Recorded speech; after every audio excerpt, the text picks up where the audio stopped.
The imperialism is the practice of a wealthy or very powerful nation in extending its influence into a less developed one, especially by exploiting that nation's resource. This can be expressed by different ways like cultural imperialism, political imperialism, economic imperialism, and also regime change. Some of the most important causes of the imperialism is the feeling of ambitious. All the countries that the people that control it, they are ambitious. They do everything to acquire more power. So where they do that at trade means, and they get involved in the political, economical, and social topics.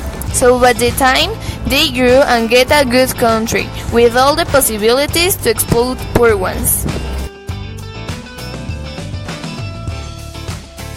Consequences of the imperialism is the overexplosion of the resources of the other countries. It could be transformed in a big war which can be started by a conflict and a discussion between the country that is controlled and with the country that is controlling. So with their difference, they could start a big conflict like a war. We have a clear example which is the genocide of Rwanda.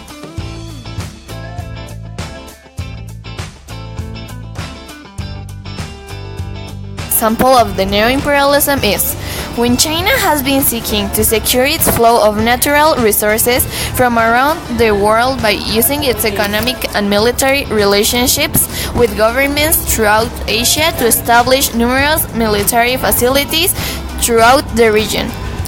There is some truth to this, of course, with the Chinese having either finance established or having access to ports in Myanmar, Sri Lanka, Bangladesh, and Pakistan. But a recent report from the Institute for National Strategic Studies (INS) note that based on its long-standing foreign policy principles and objectives, there is a little reason to believe that China will make much additional headway in pursuing more in the way of steering of pearls, and there is actually no evidence that China is using any of these sites for military activities.